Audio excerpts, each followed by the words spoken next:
Y estamos de vuelta con la segunda entrevista en A las 8:45. Hoy vamos a tratar el tema de las amenazas al director del sistema penitenciario que se dieron el día de hoy. Para eso tenemos a nuestros invitados, el licenciado Julio Rivera Clavería, ex viceministro de Gobernación, y a la señora Patricia Guillermo de Chea, que es ex directora del sistema penitenciario. Muy buenas noches, gracias por acompañarnos en esta entrevista. Edgar. Licenciado Guillermo, buenas noches.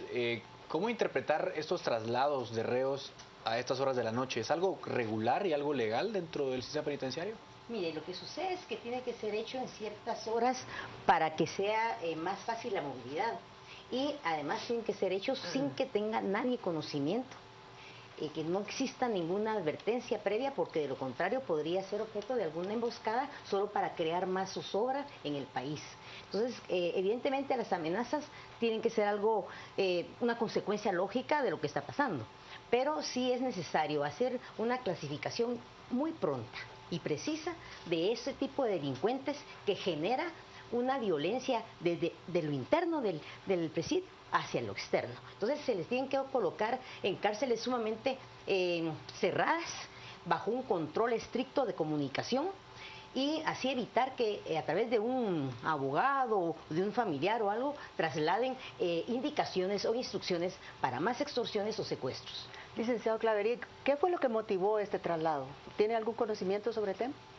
Pero yo creo que, en primer lugar, la decisión ha de obedecer a la creencia de que con esto bajan el nivel de extorsiones. Lo que sucede es que únicamente lo que están trasladando es el problema hacia otro departamento, porque estas estructuras, como muy bien ellos lo plantean en el video que ha estado corriendo en los medios de comunicación, es correcto, ellos tienen el control de los centros carcelarios del país. Por lo tanto, 2 días, 3 días más o 4 días y posiblemente van a tener el control en el propio infernito, y van a seguir saliendo las extorsiones, porque desde ahí salen el sicariato y los asesinatos, y para eso van a tener teléfonos, van a tener chips, tienen abogados, tienen familiares, tienen amigos, y se traslada la información. Usted, como experto, ¿por qué razón no se ha logrado frenar este tipo de situaciones, como el ingreso de aparatos telefónicos? ¿Por qué razón no logran encontrar una forma de frenar esto?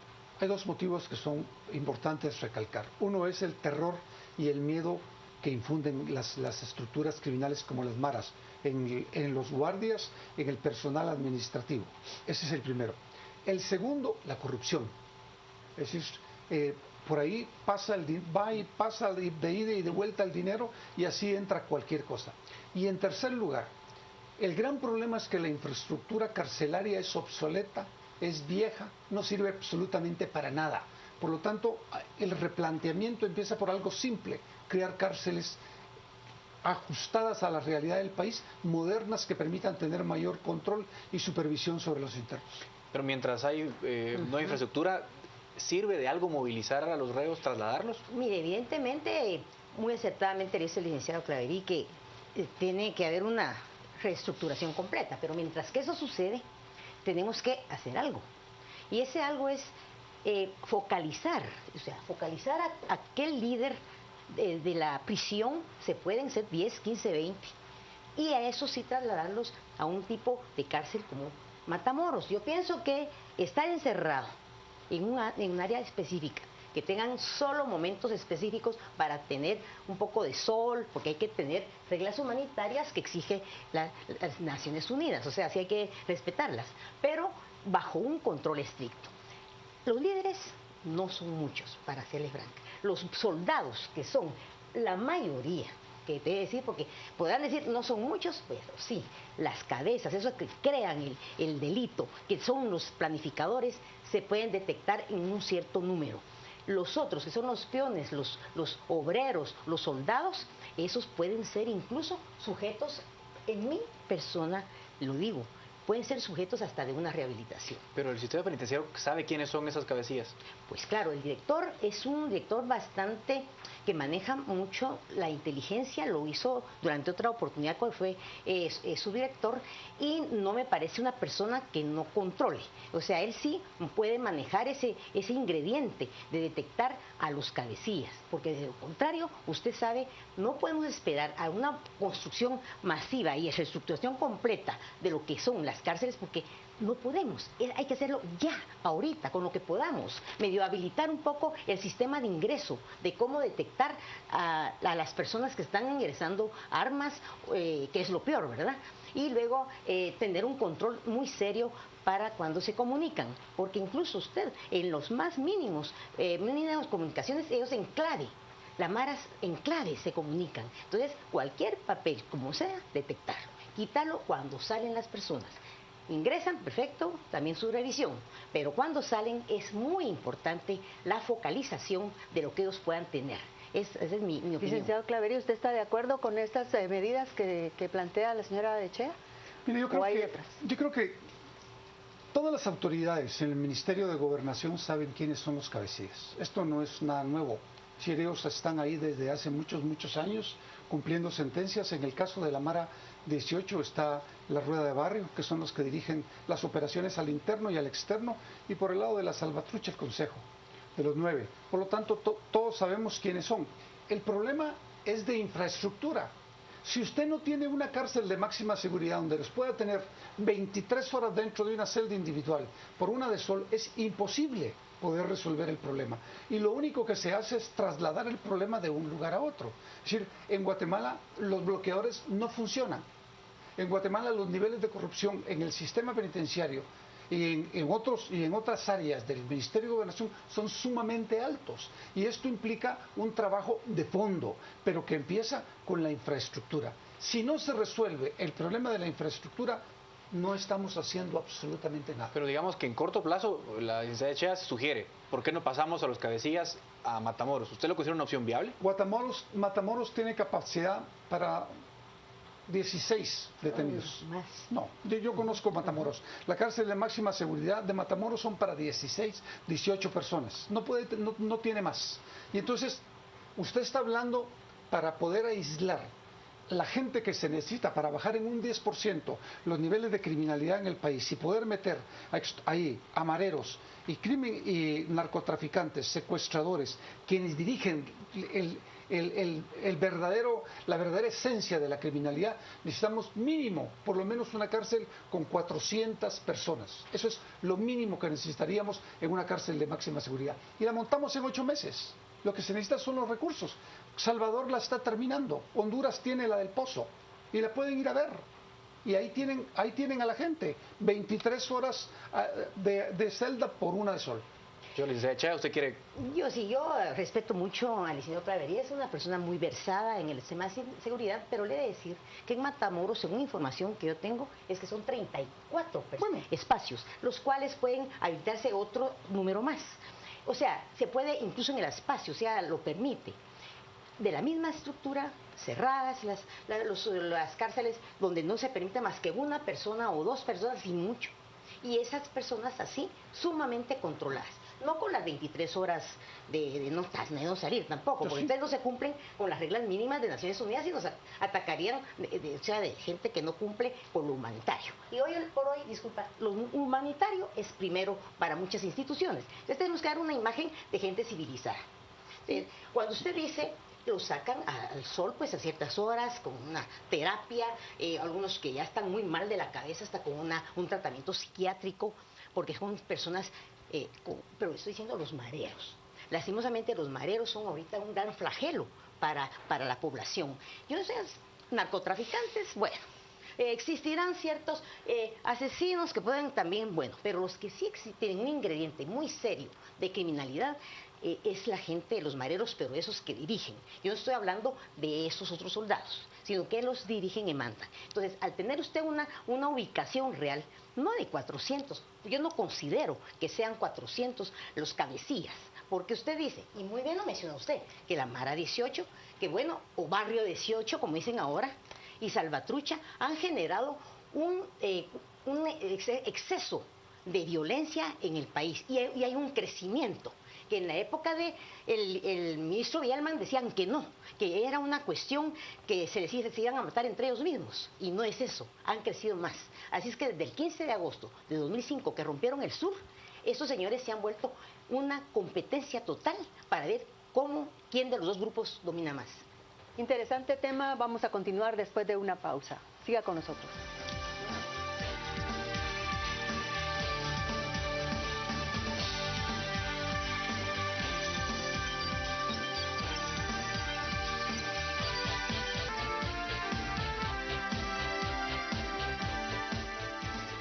Es un gusto para el equipo de Canal Antigua poder acompañarle en este segmento de A las 8:45. Veamos qué opinan nuestros televidentes acerca de esta discusión. Comenzamos con Álvaro. ¿Por qué en Guatemala no se construyen cárceles como el Pozo de Honduras? Urge. Daniel Boche, los bloqueadores los sabotean con ayuda de los guardias y autoridades. Rodolfo Mendoza, nada de lo que han hecho ha dado resultado. Lo único es la aplicación en gran escala de la pena de muerte. Lo demás, tortas y pan. Son estas las opiniones que tenemos por parte de nuestros televidentes en nuestras plataformas. Volvemos con ustedes. Así es, y los que nos siguen en las redes también preguntan por qué en Guatemala no pueden tomar decisiones, por ejemplo, como lo que pasó el día de hoy en Honduras. El Congreso aprobó una ley que hace ver como terroristas a los bochincheros, a las personas que participan en bloqueos y además a personas como los pandilleros. No tenemos este tipo de leyes en Guatemala. ¿Qué opinaría el licenciado Clavería sobre que se hiciera algo así en Guatemala? Yo creo que la realidad del Triángulo Norte es de altos niveles de violencia y criminalidad. Tenemos pequeñas diferencias con matices que nos hacen un poco diferentes en materia de criminalidad, pero en términos generales la esencia es la misma, en el tema de las maras, en el tema del narcotráfico, en el tema de secuestros. Se maneja trata de armas, trata de personas y tráfico de armas, se maneja de la misma manera. Ahora bien, el tema del terrorismo en El Salvador lo resuelven a través de una resolución de la Corte Suprema de Justicia y en Honduras pues con esta reforma a la ley. Yo en lo personal creo que efectivamente ellos están en el límite en Guatemala en el que pueden entrar fácilmente ya en el tema de terrorismo porque utilizan armamento pesado, fusilería, granadas de mano y las cuales tiran sin la menor misericordia en contra de la gente. Por lo tanto, esa es una decisión que tiene que ser producto de un análisis muy meditado para saber si iríamos en la línea correcta de eso en primer lugar. Pero yo creo que en segundo lugar, a los reos de alta peligrosidad hay que tratarlo como lo que son, criminales.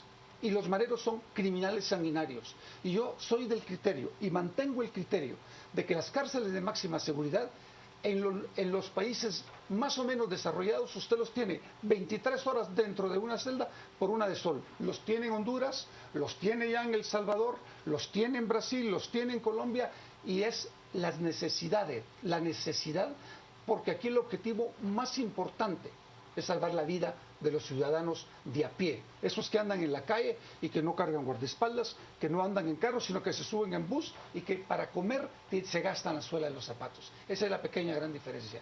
Bueno, uno de los lectores en redes sociales mencionaba la prisión de alta seguridad del Pozo en Honduras, licenciada Guillermo, ¿podría ser una solución para Guatemala? Yo pienso que no. Yo tal vez soy de una línea tal vez un poco más moderada, pero creo que con una claridad en cuanto a lo que se puede hacer por lograr controlar a esos criminales que bien dice el licenciado Clavería, pero ¿de qué manera? Usted no puede, bajo ningún punto de vista, reprimir a mansalva a una persona. Usted la puede detener, confinar, tratarla y llevarla a un acuerdo. Pero, ¿qué pasa con eso que él dice? Que hay gente que muy humilde, que sale y que no, incluso no tiene trabajo, jovencitos que se quedan sin estudiar. La prevención del delito. Este país, lastimosamente, por muchos gobiernos, no ha hecho una prevención del delito, un esfuerzo por dar oportunidad de estudio, de educación. Bien decía Juan José Arévalo, mientras más educación hay, menos posibilidad de violencia tenemos. Pero entonces no se piensa en eso. Aquí existe una posición de que la pena de muerte es lo más conveniente, que ejemplos como el de Honduras, que acaban de aprobar esta ley, que es lo correcto, ¿Qué ha sucedido con El Salvador? Se ha radicalizado más de la violencia. Entonces no es oportuno. O sea, la posición que recomiendo y que podría dar una solución a largo plazo y a corto también es establecer un mecanismo, primero de prevención del delito, dar oportunidad de educación, de acceso a trabajo. Mucha gente no tiene trabajo, más ahora las redadas que se van a venir, pues las deportaciones de gente que no va a tener dónde trabajar.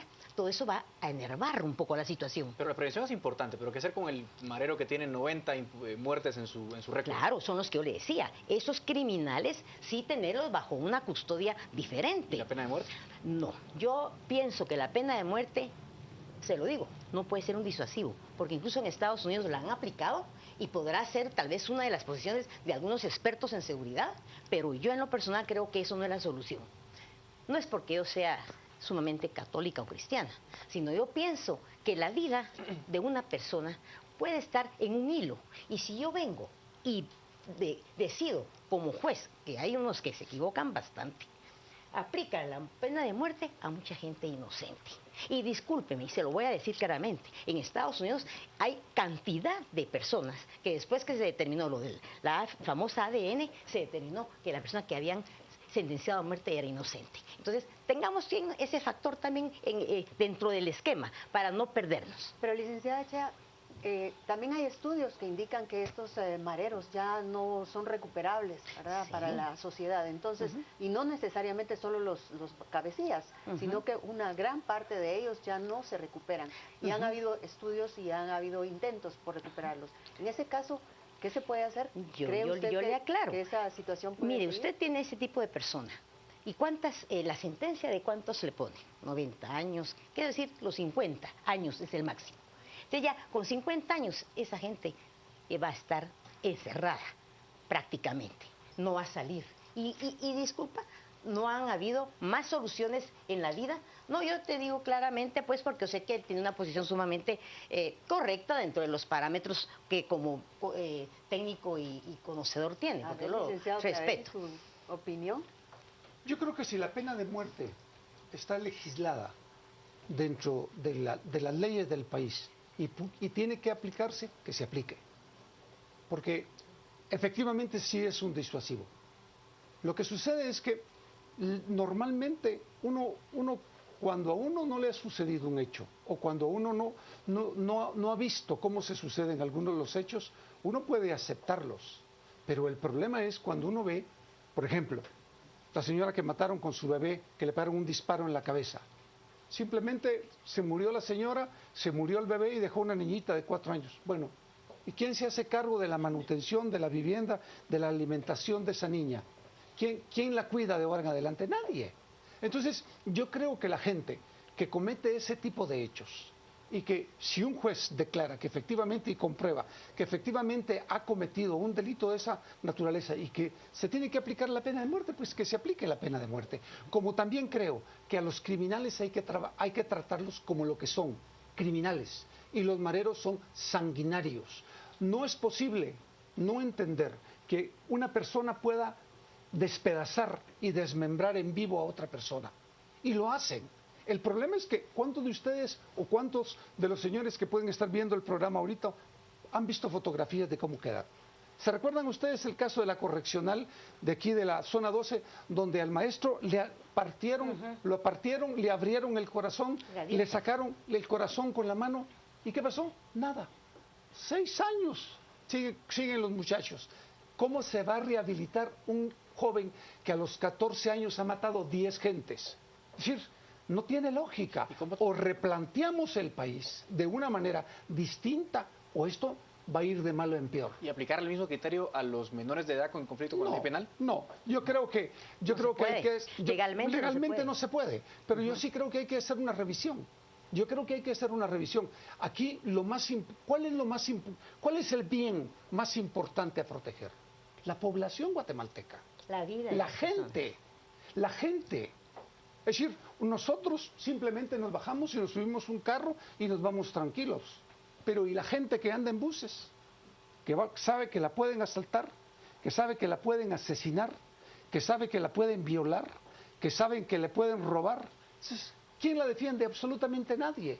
Y esa es una realidad que está viviendo la gente, desesperanzadora. Bueno, se nos ha terminado el tiempo. Agradecemos a la licenciada de Chea, al licenciado Claverí, a Edgar por estar con nosotros. Y siga con Canal Antigua porque viene a las 10 p.m. con Marjorie Bonan.